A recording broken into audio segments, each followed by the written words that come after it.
Kevin Miller in the morning, blessed to be a part of your day here at KIDO Talk Radio. And oh, yes, I have the Kevin Miller cash codes. That's right. Today's Kevin Miller cash code word is SAVE. Code 1 is SAVE. So go to KIDOTalkRadio.com for your chance to win up to $5,000. Joining us now, congressional candidate Michael Snyder. Mr. Snyder, thank you for joining us. Thank you, Kevin. It's great to be back on with you. So where are we at in the race here? Obviously, we're hearing a lot of charges and countercharges in some races. Has that been the case with the congressional race? Our race has been a little bit more quiet, and it's kind of sneaking up on people because a lot of people out there don't even realize we're just over 1 month away from essentially electing our next member of Congress, because whoever wins this primary, because we're such a Republican district, is almost certainly going to win the general election in the fall. So the big war is May 15th, but at this point, we're finding most voters out there don't even know an election is coming up. But we have 7 people in the race, and it's been a long, hard, strong race. But at this point, it's the numbers are telling us it's essentially boiled down to 3 candidates. Us, Russ Fulcher, and Dave Leroy is very, very close.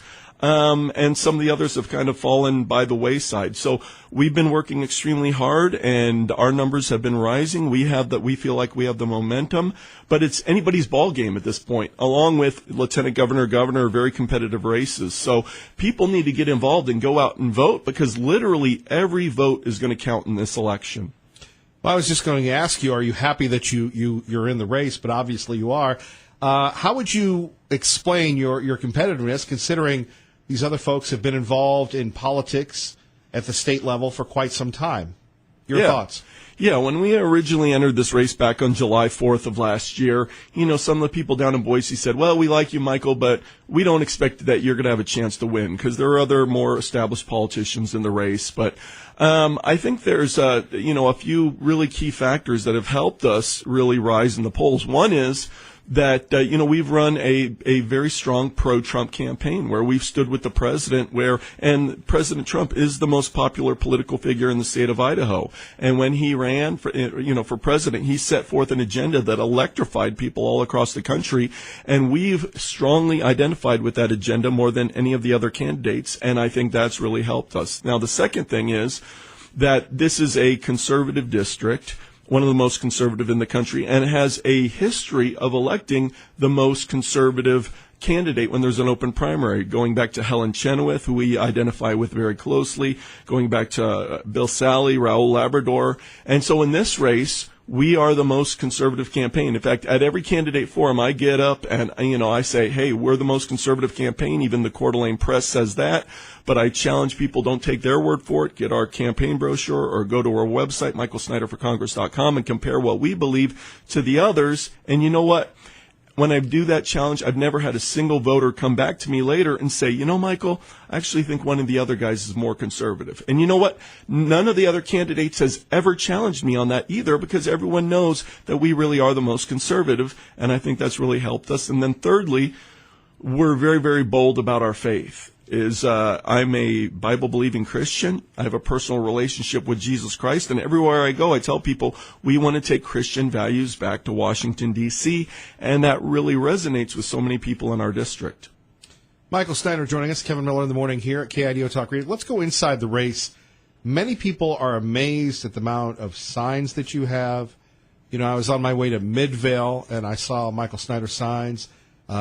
Star, Idaho, the small city in Ada County. You've got a huge presence there. What do you attribute that to? Well, I attribute it to our wonderful team. I mean, over the past year, we've built an amazing, amazing team of people, the most remarkable group of people I've ever worked on anything with in my entire life, and that's saying a lot. But we've built out an incredible campaign structure all the way from Boundary County all the way down to Owyhee County. And so if you travel throughout the district, we have the most signs up.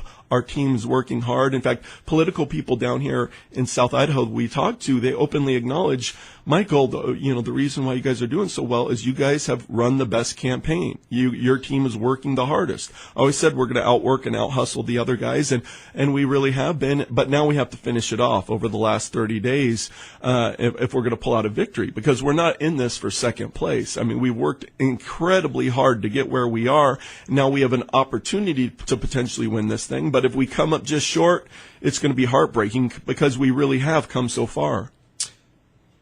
You know, you've been a famous author, a famous person as far as commentating.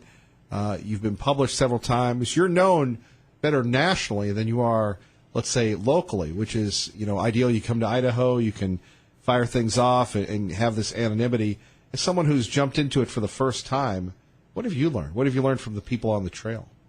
Oh, it's been very eye-opening. One thing I've learned and kind of shocks me is the apathy out there, where it's being projected that for this primary, Kevin, approximately 4 out of 5 Republican voters registered Republicans are projected to stay home and not even vote.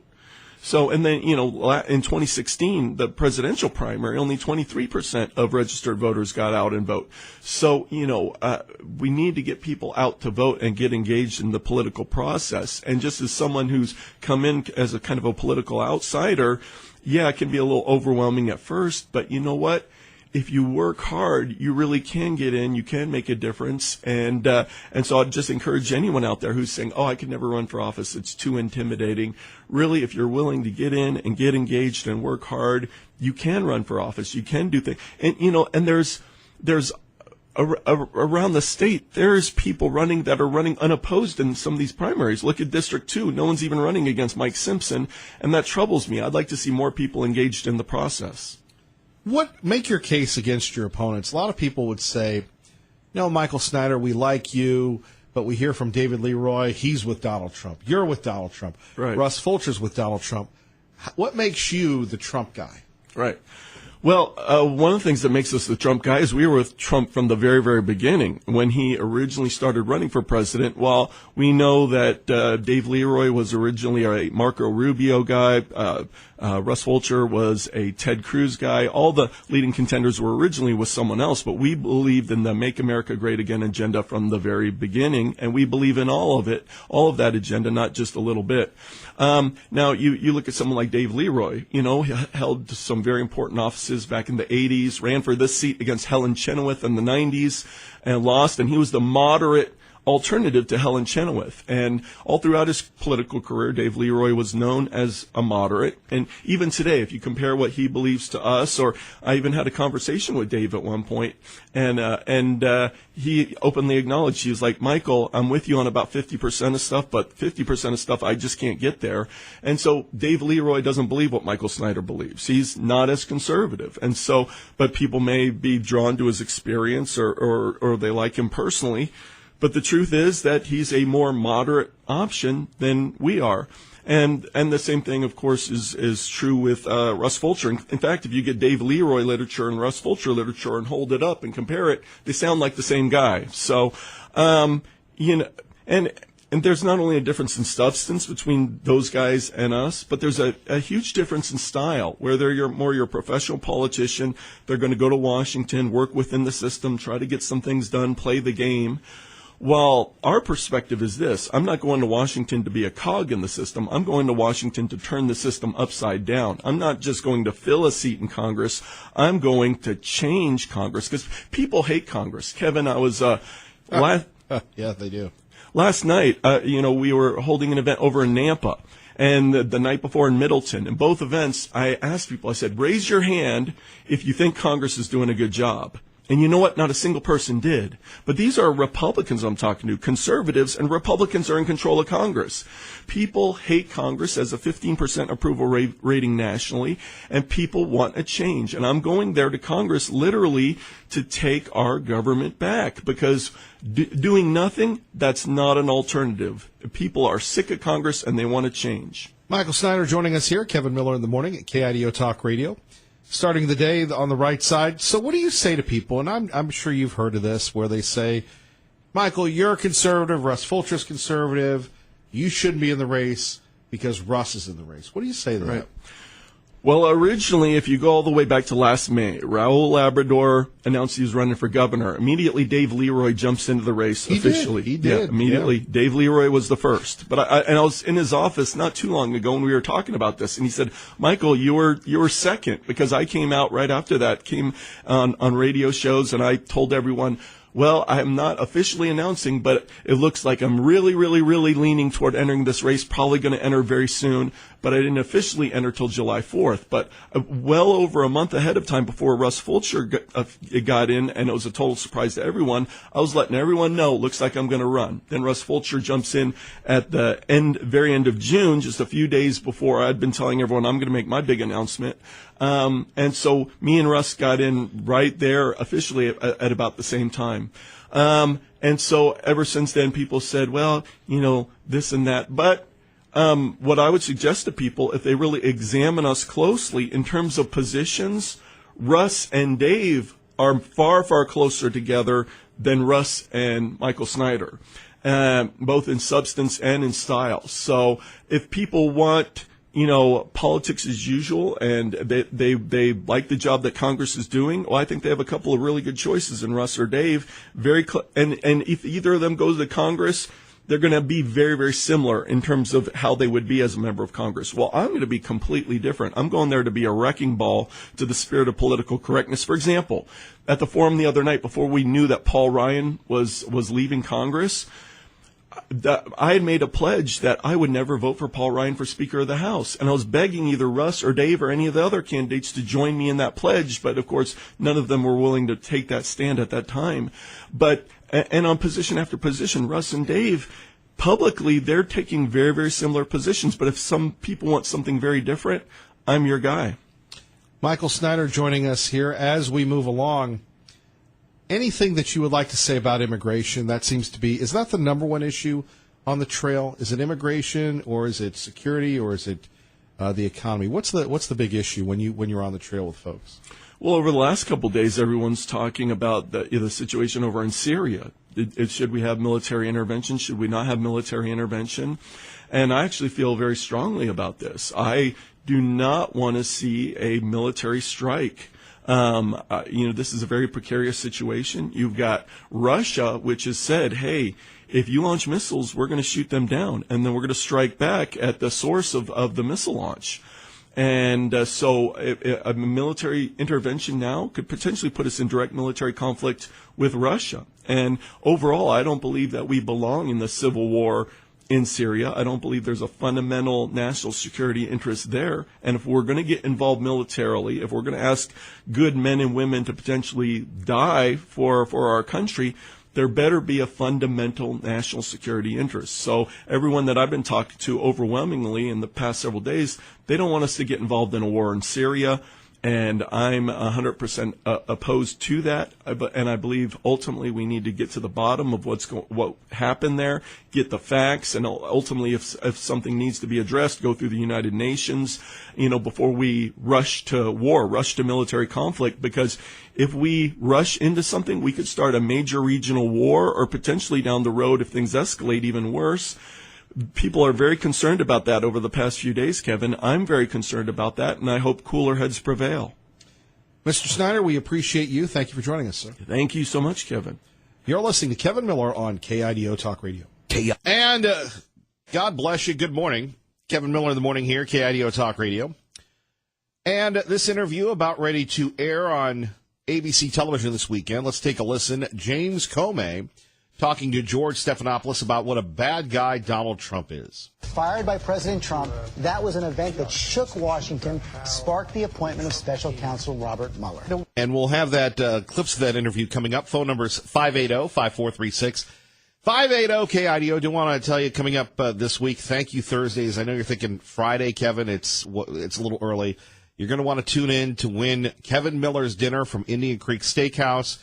You've got the Cowboy and Surf, or is it the Cowboy and Turf? And you've got the Rancher.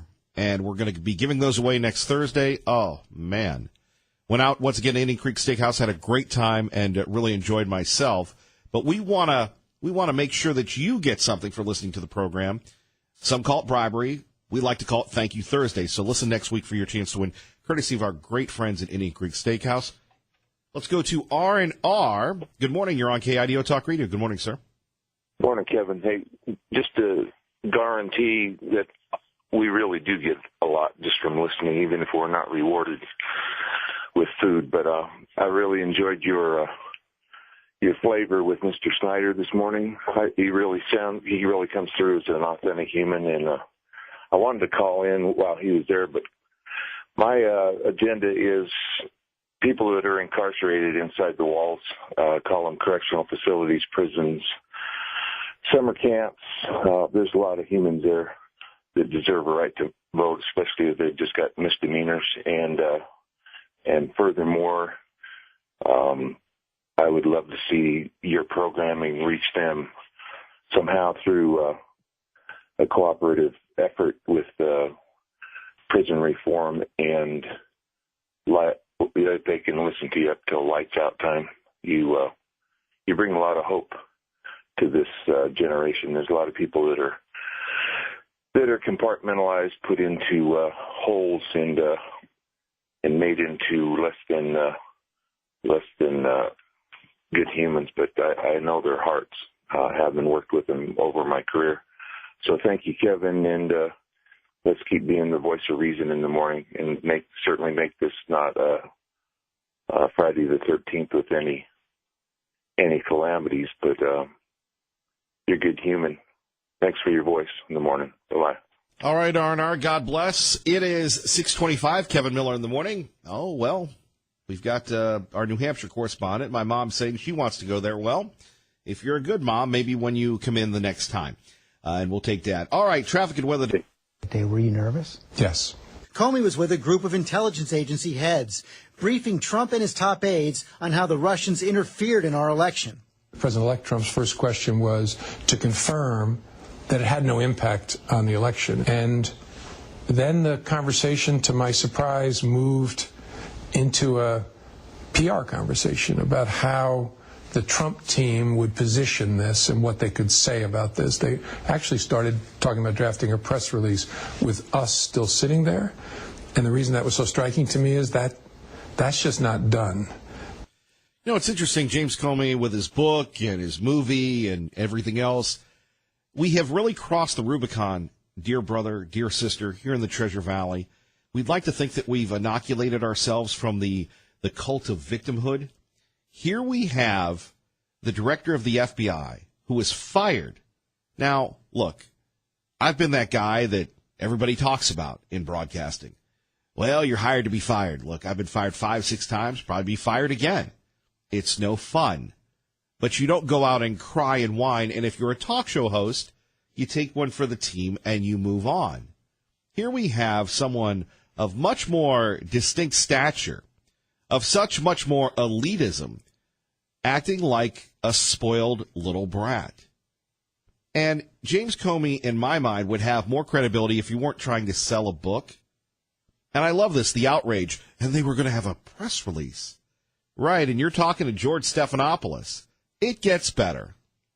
That the intelligence community does intelligence, the White House does PR and spin. You also said you were struck by what they didn't ask. Very much. No one, to my recollection, asked, so what's coming next from the Russians? How might we stop it? What's the future look like? It was all, what can we say about what they did and how it affects the election that we just had? Comey then asked to meet alone with Trump to warn him about that now infamous Steele dossier, unverified information on Trump's ties to Russia, including allegations of Trump's encounters with prostitutes in Moscow. Well, I'm about to meet with a person who doesn't know me, has just been elected president of the United States. By all accounts, and from my watching him during the campaign, could be volatile. By the way, a report out from Drudge today on KIDO Talk Radio. Comey's wife and daughter gladly marching in the anti-Trump rallies across the country. I love this. Again, we're seeing this. Forget Joe Friday. Forget everybody else being in the FBI. Forget Point Break. Here we have the director of the FBI acting like again, a victim. Crazy. But here, I want you to listen when Stephanopoulos asks him a question about the Steele document, saying, did you tell him that the Steele document was funded by his political opponents? Didn't he have a right to know that? And remember, this is a smear job on Trump. Listen to what Comey has to say here at KIDO Talk Radio.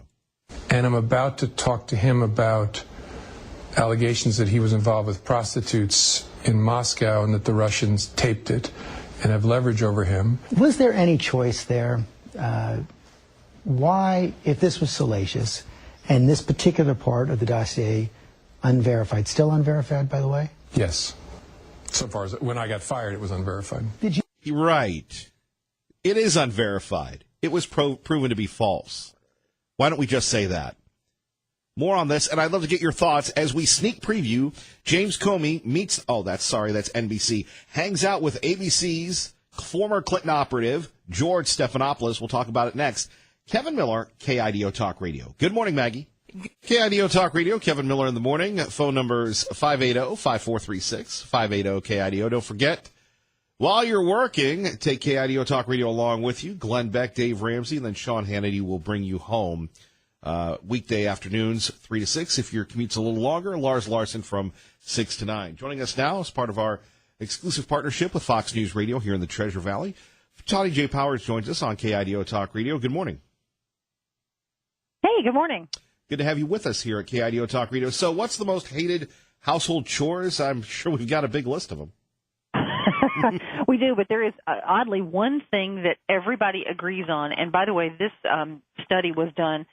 It's all official and everything like that. It was done by this group, and they're let me get their name, the Council of Contemporary Families. It's a nonprofit group, and they study family dynamics and things like that. And they say the one thing that everybody agrees on is the most hated household chore is doing the dishes. Wow, that got by cleaning the restrooms. That's what I said. I don't know. I think that's worse, right?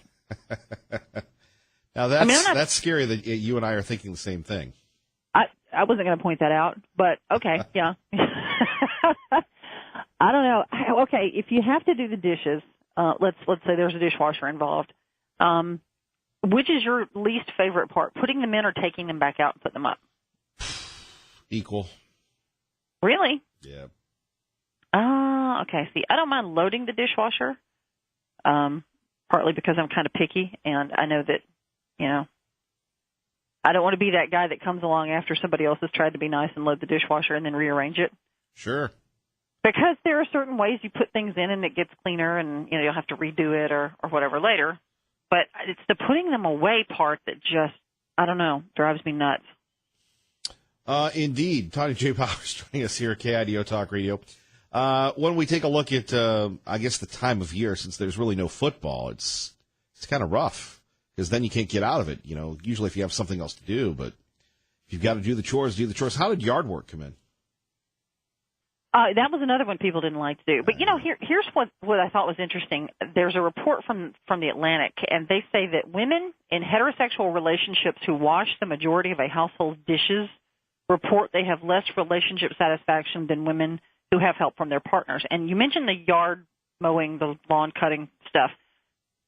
Because doing the dishes has been gendered as a female task, chores like mowing the lawn are seen as more of a masculine duty. So women kind of see themselves as relegated to the task that people don't find desirable. I don't know. I never really liked, especially with the push mower situation, I really wasn't a fan of mowing the yard. Now, if you've got a riding lawnmower, that's different. It's not as bad, I don't think, but I don't know. I think I'd rather load the dishwasher than go, mow an acre of grass or whatever. It's funny when I left home for the Army, my parents actually broke down and bought a riding lawnmower, but before that it was a push lawnmower when I was around. Never let them forget that. You were forced to do the push mower thing. And then I remember one place we lived, because we bounced around a lot in the military family, actually had a legitimate, we didn't really have a big lawn in New Orleans, so I had an actual push lawnmower, which, you know what I'm saying, there's no motor, you just push it. Oh, the legit, old school kind with the little thing at the bottom where yeah. So, and with that humidity in, as they say, Nolans, it was quite a workout. I don't know if I could do that today. It is. That can get kind of dangerous too, because if you overheat out there in the yard, and well, nobody. You Southern people. Y'all have that unique build up to humidity. I don't know. I don't think you ever really get accustomed to it. I think you kind of get used to it, but I don't think it ever just feels okay to be that overheated on a consistent basis. Now, I have a question for you. Okay. The term cotton picking. And the announcer for Oklahoma City Thunder said that about Russell Westbrook, and he's in a whole lot of trouble. Now, for me, I try to stay away from anything polarizing, except stuff that you can defend, because in the end, it's just not defensible. But he's apologized for this, and people thought that was offensive. Now, even if you grew up in the North or the South or the West, people use that term, but now, not so much. You know, this is the first I've heard of this story. I had somehow missed it. I saw the headline about Russell Westbrook's the triple-double or something the other night against my beloved Grizzlies, unfortunately. But this is the first I've heard of it. Actually, I didn't know this. Oh yeah, they're all fired up, and the announcer had to apologize and stuff. It's kind of strange that people would even use that term today. So. That is interesting. I don't know. I'd have to hear the is there I'm assuming there's an audio clip of this. There is. There's audio and video of everything, I guess, nowadays. For better or worse, I don't know. Depends on who you're asking, I guess. I would agree with you on that. Yeah. Well, anyway, there's your Kevin Miller tip of the day. Very exciting stuff. Thank you. All right. See, this is why we listen to you, Kevin. Bless your heart. And that may mean that I mean that in a good way. And you mean that in a good way. Yes. Thank you. Thank you. Take care. Have a good weekend. You too. Our great friend Tanya J. Powers, Kevin Miller in the morning here at KIDO Talk Radio. Phone number is 580-5436, 580-KIDO. So here we go. James Comey. It gets interesting. I don't know why I keep calling him Comey, but Comey. Did you tell him that the Steele dossier had been financed by his political opponents? No. I didn't even think I used the term Steele dossier. I just talked about additional material. But did he have a right to know that? That had been financed by his political opponents? I don't know the answer to that. Didn't the President of the United States have a right to know that this meeting, this private conversation, when they're talking about showers and pornographers and women of the night and men of the night and all these fake, false allegations that were once again supposed to derail the Donald Trump Express that didn't he have a right to know? By the way, Director, this is the same guy that you said they were going to write a press release. Well, of course. Here's the skinny on this, and I know our friend Pete and a lot of people have been tough on the FBI. I love the FBI. I love law enforcement. Look, are they perfect? Am I perfect? Is anybody perfect? But they are what we have against the criminals. You've got to be for something. You've got to throw in with people. But there's no doubt in our minds that under Loretta Lynch, that under Eric Holder, that the IRS, the FBI, our entire federal government has been weaponized against us. If you heard Sean Hannity yesterday interview Senator Rand Paul, who believes the president that says this stuff should be declassified, on how the federal government under Obama was used against us. And to quote Senator Paul during the Sean Hannity show, right here, say it with me, KIDO Talk Radio, the only place you're going to hear that, if they can do this to a sitting president of the United States, what can they do to you? And that's the biggest fear. James Clapper, and Senator Paul brought this up, charge that guy. Snowden exposed him for what he was, a liar. You know, Michael Jordan used to use a saying when he was winning championships, don't leave any bullets left in the chamber.